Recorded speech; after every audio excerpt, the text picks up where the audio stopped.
The package arrived on a Tuesday, unremarkable in its plain brown wrapping, addressed to me, Donnie Henderson, in typed block letters. No return address. Tuesdays were usually predictable. Work, a shared commute home with Clementia if our schedules aligned, dinner, maybe an hour of television before turning in. 22 years of marriage had smoothed life into a comfortable rhythm, a landscape I navigated with the easy familiarity of a well-worn path. Our house, a sturdy two-story colonial we'd bought when the kids were small, felt like an extension of that rhythm, solid, dependable, filled with the quiet echoes of laughter, arguments long resolved, and the mundane rituals that knit a life together. I set the package on the granite countertop in the kitchen, next to the bowl of fruit Clementia always kept replenished. It felt strangely light, almost empty. Junk mail sometimes slipped through, oversized envelopes promising fortunes or urging political action, but this felt different. There was an anonymity to it that prickled the back of my neck. Clementia was upstairs, probably changing out of her work clothes. I could hear the faint sound of hangers sliding along the closet rod, a familiar domestic symphony. For a moment, I considered calling up to her, asking if she expected anything, but something held me back, a flicker of, what? Premonition? It felt foolish. I was a sensible man, an engineer by trade, grounded in logic and tangible evidence. Yet the plain brown wrapper seemed to emanate a quiet sort of warning. I picked up a paring knife from the block, slitting the tape neatly. Inside, nestled in a single sheet of bubble wrap, was a slim manila envelope, the kind used for photographs. It, too, was unmarked. My heart began a slow, heavy beat against my ribs, a dull thudding that seemed unnaturally loud in the quiet kitchen. The scent of roasting chicken, tonight's dinner, suddenly felt cloying. With fingers that felt stiff and clumsy, I opened the flap. There were photographs inside, perhaps half a dozen, standard glossy prints. The first one slid partially out. It wasn't immediately clear what I was looking at.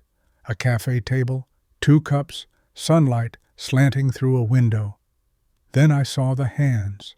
One was undeniably Clementia's, her long fingers, the simple gold band I'd placed on her finger over 2 decades ago, catching the light.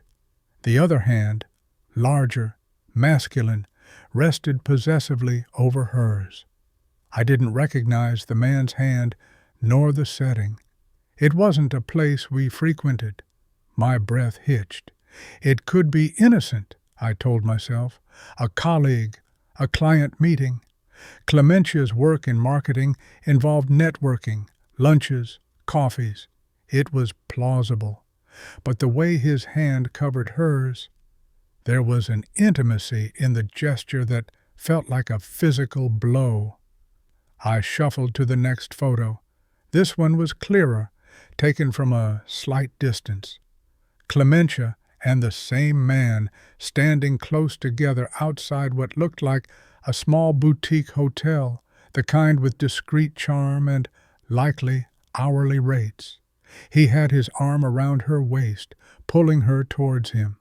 Her head was tilted up, lips parted in a smile I hadn't seen directed at me in how long? It was a smile of unguarded pleasure, almost giddy. The man was handsome, conventionally so. Dark hair, tailored suit, the kind of easy confidence that often accompanies success. He wasn't anyone I knew. My stomach plummeted. The kitchen, moments before warm and familiar, suddenly felt alien, the walls seeming to close in. I leaned against the counter, the cool granite a stark contrast to the heat rising in my face. 2 photos, 2 instances. Not proof of anything definitive, perhaps, but the accompanying chill sinking into my bones felt colder and more certain than any rational explanation my mind tried to offer. I heard Clementia's footsteps on the stairs, lighter, quicker than usual. "Donnie, smells good down here," she called out, her voice cheerful. "Did the mail come?" Quickly, instinctively, I slid the photos back into the manila envelope, tucking it inside the larger brown wrapper. I shoved the entire package into the deep drawer beside the oven, the one filled with seldom-used baking pans and appliance manuals. My hands were trembling slightly. "Yeah, just bills," I managed to reply, turning to face her as she entered the kitchen, forcing my features into a semblance of normalcy. "Chicken's almost ready." She smiled, that easy, familiar smile she reserved for domestic tranquility, and came over to kiss my cheek. Her perfume, the one I'd loved for years, felt like a betrayal now, a scent masking something hidden. "Rough day?" she asked, tilting her head, her eyes scanning my face with practiced concern.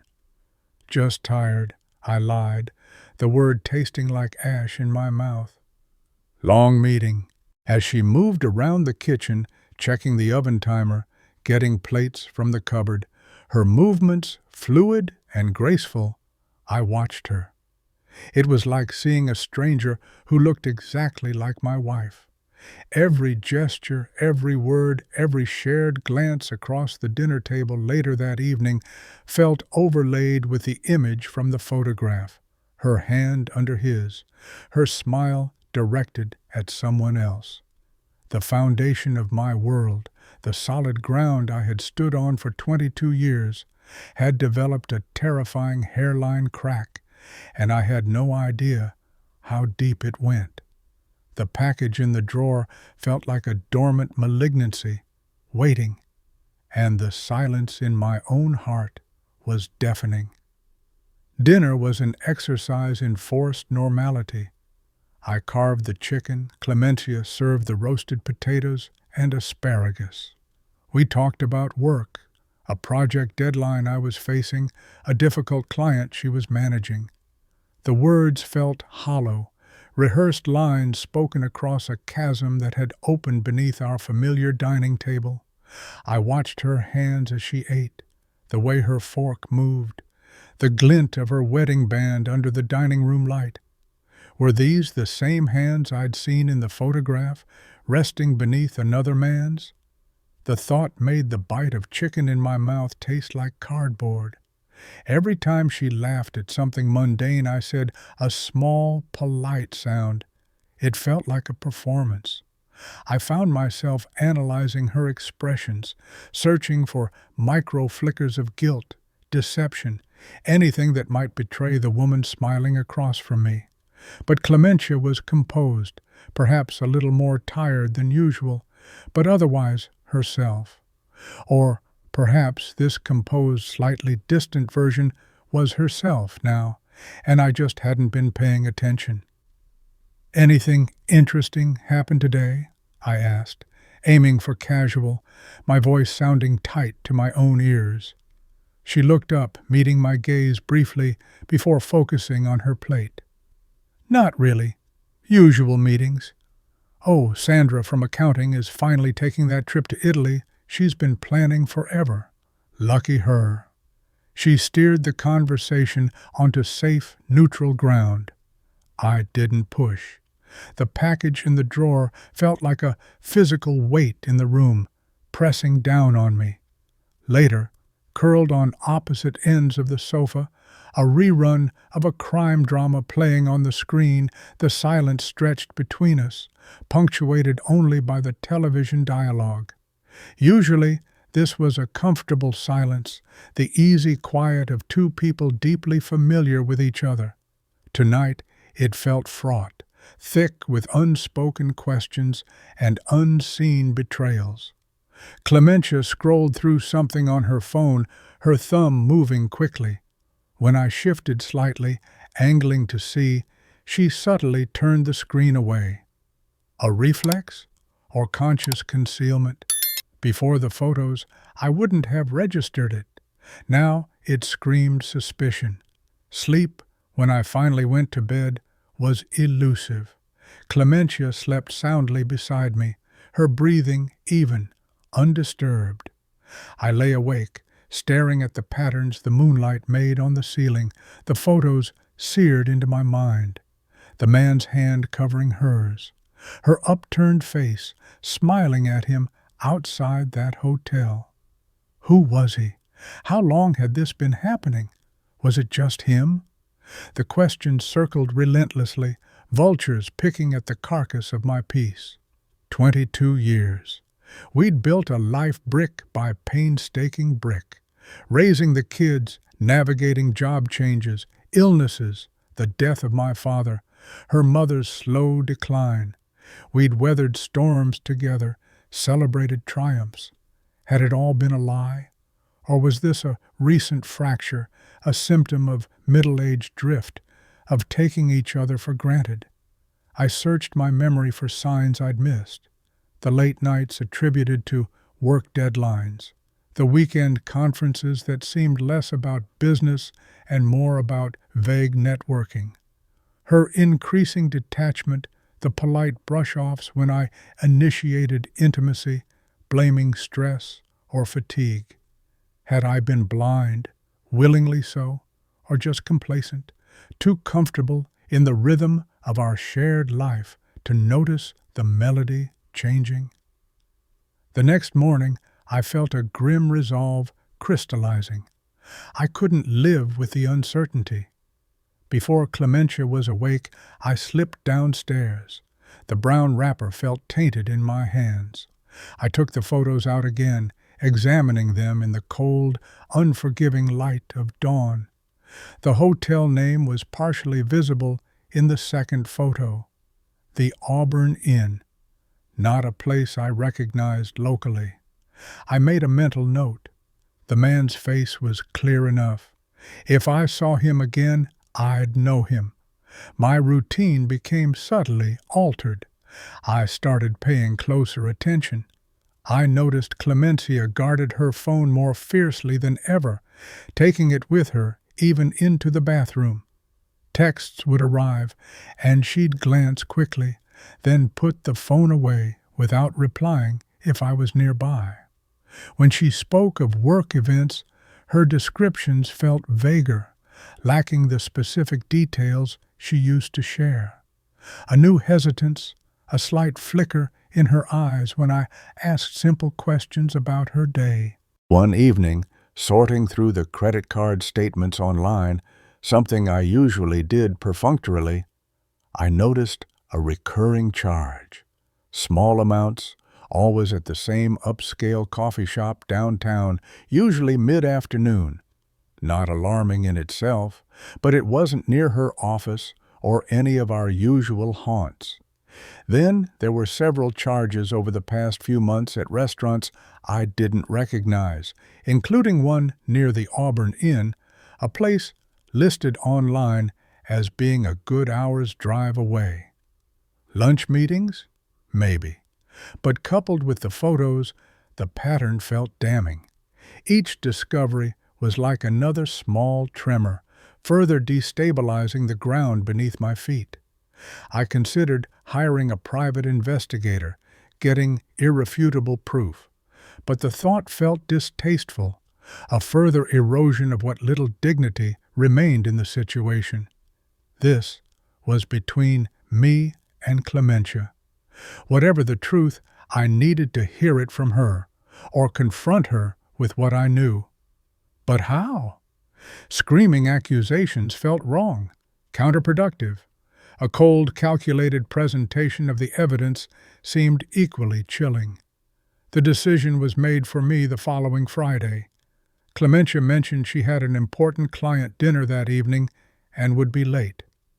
"Don't wait up," she'd said, kissing my cheek with that same practiced affection that now felt like a shard of ice against my skin.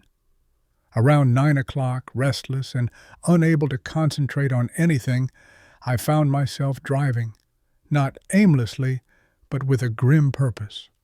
I drove towards the part of town where that unfamiliar coffee shop was, near the cluster of boutique hotels, including, I suspected, the Auburn Inn, though I hadn't confirmed its exact location.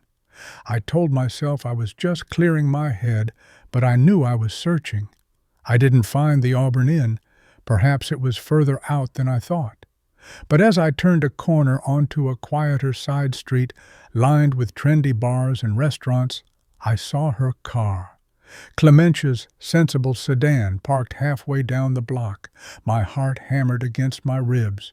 She wasn't at a client dinner across town. She was here. I parked my own car further down, my hands gripping the steering wheel. For a long time, I just sat there, watching her car, the reality sinking in. The lies weren't just about late nights. They were specific, deliberate, constructed to deceive me. What client dinner required her to be parked on this street, known for its intimate bars, an hour away from where she claimed to be? After what felt like an eternity, maybe 20 minutes, the door of a small, dimly lit wine bar opened, and there she was, Clementia. She was laughing, leaning against the doorframe. Beside her stood the man from the photographs.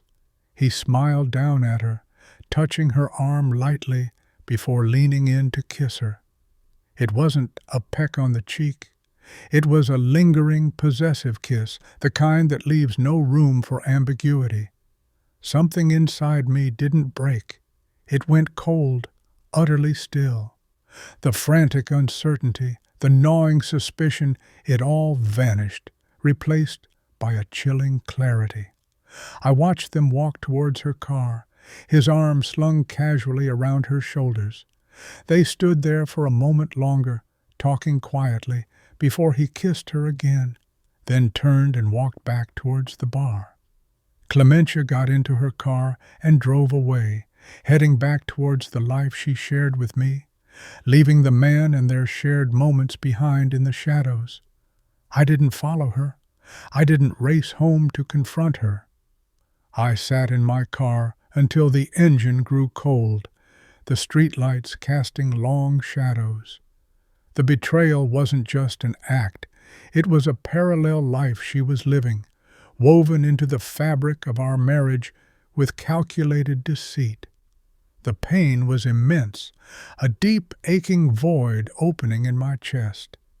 But beneath it, strangely, there was also a sense of release. The not knowing had been a torture. Knowing was just devastatingly final. I drove home slowly, the familiar streets feeling foreign. When I walked into the house, it was quiet. Clementia wasn't back yet. I went straight to the drawer beside the oven and took out the brown wrapper. I carried it into the living room and placed it on the coffee table. Then I sat down in my usual armchair and waited. I didn't rehearse speeches. I didn't plan my reactions. I just waited, the silence of the house amplifying the quiet certainty in my heart. When Clementia finally came home, close to midnight, she seemed surprised to find me sitting there in the dim light. "Donnie, you're still up," she said, her voice carrying a trace of manufactured brightness that quickly faded as she saw my expression, and then the package on the table. Her face went pale. She stopped in the entryway, her keys still dangling from her hand. Her gaze flickered from the package to my face and back again. The carefully constructed composure she wore like armor began to crack. "What is that?" she whispered, though I think she already knew. I didn't answer immediately. I just looked at her, seeing not the wife of 22 years, but the woman I'd watched kissing another man less than 2 hours ago. The stranger who shared my bed, my home, my life. "Someone sent it," I said finally, my voice flat, devoid of the anger or anguish that churned beneath the surface. "On Tuesday." She took a hesitant step into the room, her eyes fixed on the envelope. She didn't move towards it. She knew what it contained, or could guess. Her breath hitched, a small, sharp sound in the stillness. "Donnie, she started, her voice trembling slightly. I held up a hand, cutting her off, not aggressively, but with a weariness that felt bone-deep. "Don't," I said quietly. "Don't lie to me any more, Clementia. Please, just don't." Tears welled in her eyes, spilling over and tracing silent paths down her cheeks. She didn't deny it. She didn't try to explain. She just stood there, her shoulders slumping, the facade finally crumbling completely. The silence stretched, heavy and suffocating. In that silence, the comfortable rhythm of our 22 years shattered irrevocably. I looked at the woman crying silently in my living room, the mother of my children, the partner I had trusted implicitly. The love I felt for her was tangled inextricably with the profound pain of her betrayal. Forgiveness felt impossible, unthinkable in that moment. The future stretched before me, a vast, unknown territory, the map I thought I knew suddenly useless. "I think," I said, my voice hoarse, the words catching in my throat, "you should probably find somewhere else to stay tonight." Clementia nodded mutely, tears streaming down her face. She didn't argue. She didn't plead. She simply turned, a silhouette of profound regret against the dim light from the hallway, and walked slowly towards the stairs, leaving me alone in the quiet living room with the unopened package and the ruins of the life we had built. The path forward was shrouded in fog, but one thing was starkly clear. The path back, the one we had walked together for so long, no longer existed. The rhythm was broken, the music silenced, and I was left standing in the quiet aftermath, the chilling certainty of the end settling around me like dust. I heard her footsteps moving quietly overhead, the muffled sounds of drawers opening and closing. There was no slamming, no hurried packing, just a slow, deliberate gathering of necessities. Each soft thud, each creak of the floorboards felt like a final punctuation mark on our shared history. The house seemed to hold its breath, the familiar spaces suddenly cavernous and echoing with absence. After perhaps half an hour, she came back down, carrying a small overnight bag. Her eyes were red-rimmed, her face pale and drawn. She avoided looking directly at me, her gaze fixed somewhere near my feet. "I'll call tomorrow," she murmured, her voice barely a whisper. "About things." I nodded, unable to form words. What things? The division of assets? Telling the children? The logistics of dismantling a life felt overwhelmingly complex, a mountain range I couldn't even begin to contemplate scaling right now. All I felt was the crushing weight of the present moment, the finality of her standing there, bag in hand, ready to walk out the door she had walked through countless times before. She paused at the door, her hand hovering over the knob. For a fleeting second, I thought she might turn back, say something more, offer an explanation, a plea, anything. But she didn't.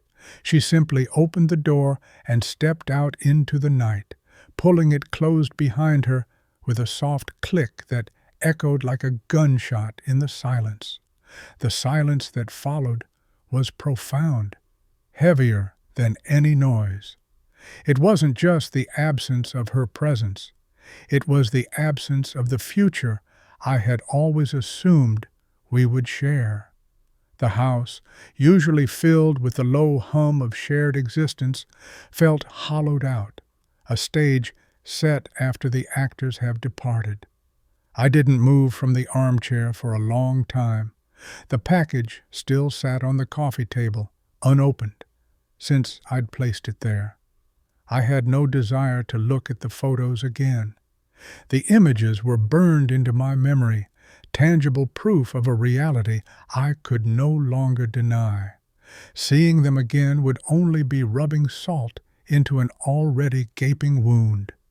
Eventually, a wave of exhaustion washed over me, so profound it felt physical. It wasn't just lack of sleep. It was the soul-deep weariness that comes from profound emotional shock. I stood up stiffly, my limbs aching as if I'd run a marathon.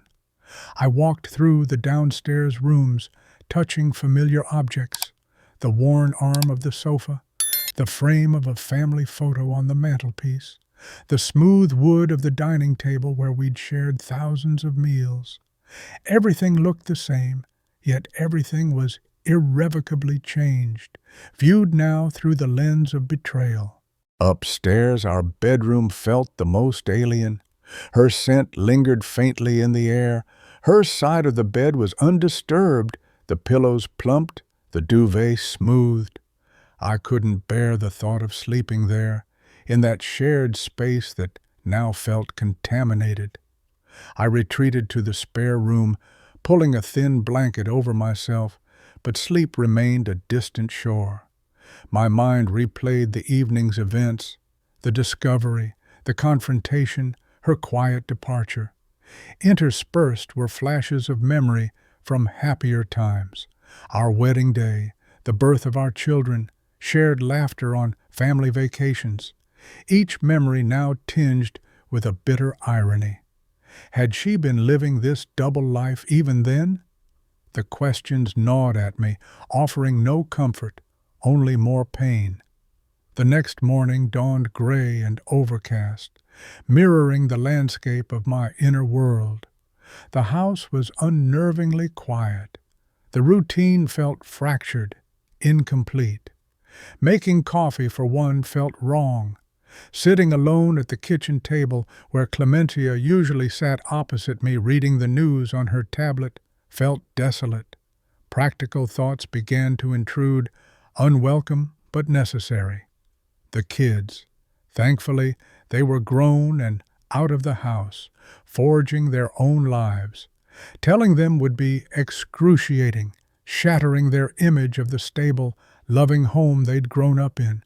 How could I explain this without sounding bitter, without poisoning their relationship with their mother entirely? The thought filled me with a fresh wave of dread.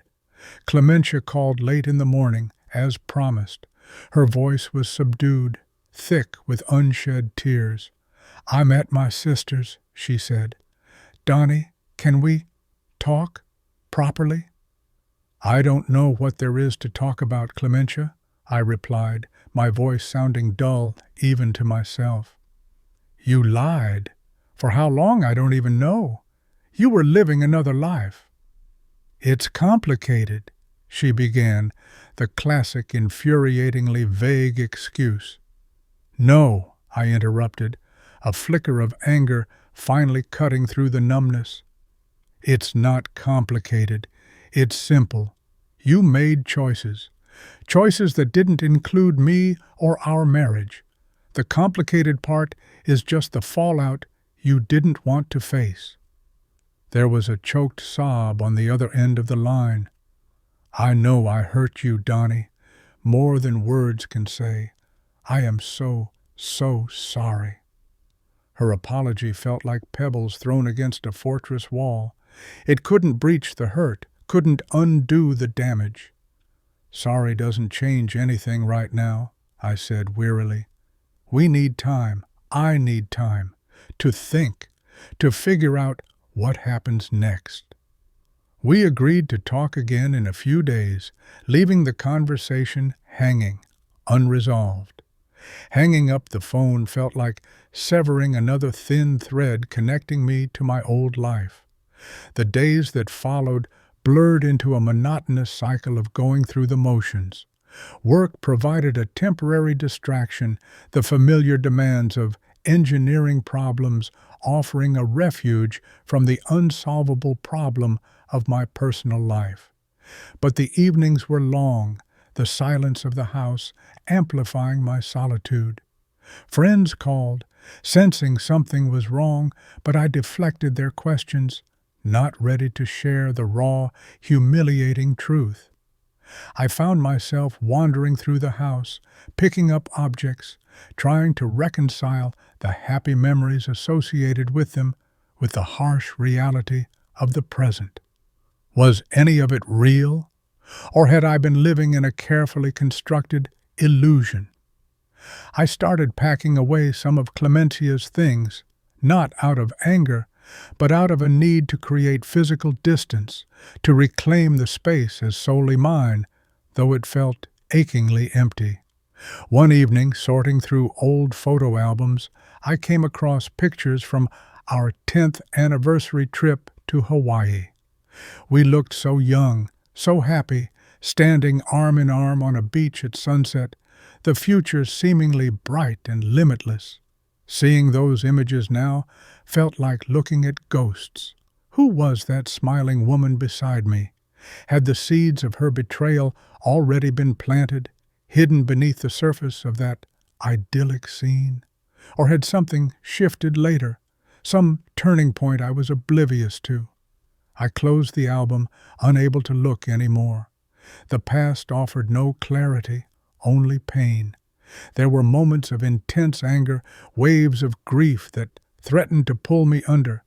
But mostly, there was a profound sense of loss, not just for the marriage, but for the future I had envisioned, the comfortable trajectory of growing old together, watching grandchildren play in the yard.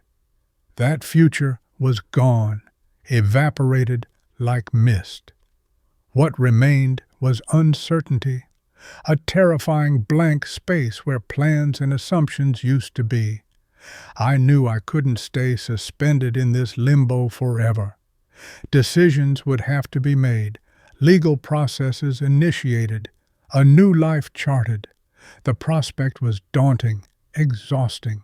Standing by the living room window one evening, watching the rain lash against the glass, I realized the path forward wouldn't be about finding answers to why this happened. Perhaps I would never truly understand Clementia's choices. The path forward had to be about me, about rediscovering who I was outside the context of us, about finding a way to navigate the grief and anger without letting them consume me, about slowly, painstakingly rebuilding a life on a foundation that had crumbled. It wouldn't be easy. There would be setbacks, moments of despair. The scars would remain. But as the rain continued to fall, washing the world clean, a tiny, fragile flicker of resolve ignited within me. It wasn't hope, not yet. It was something more fundamental, the instinct to survive.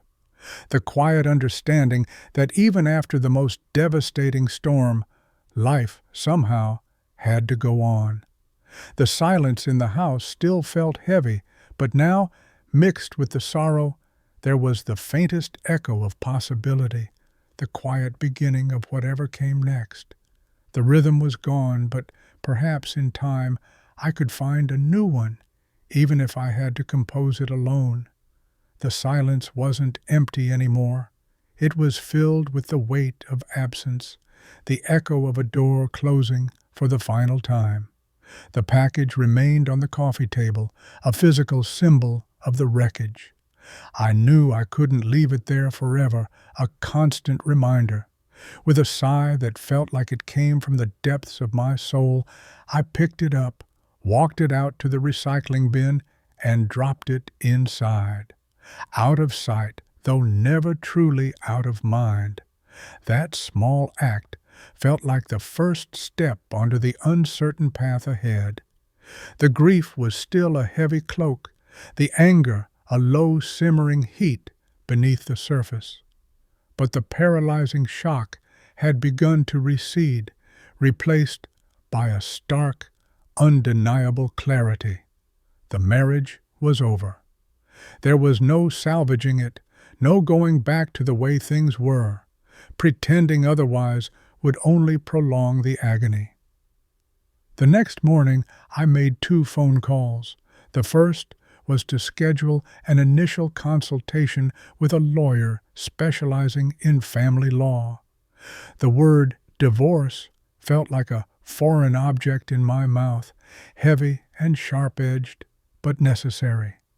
The second call was harder, finding the number for a therapist, someone objective to talk to, someone to help me navigate the labyrinth of pain, betrayal, and loss without losing myself completely.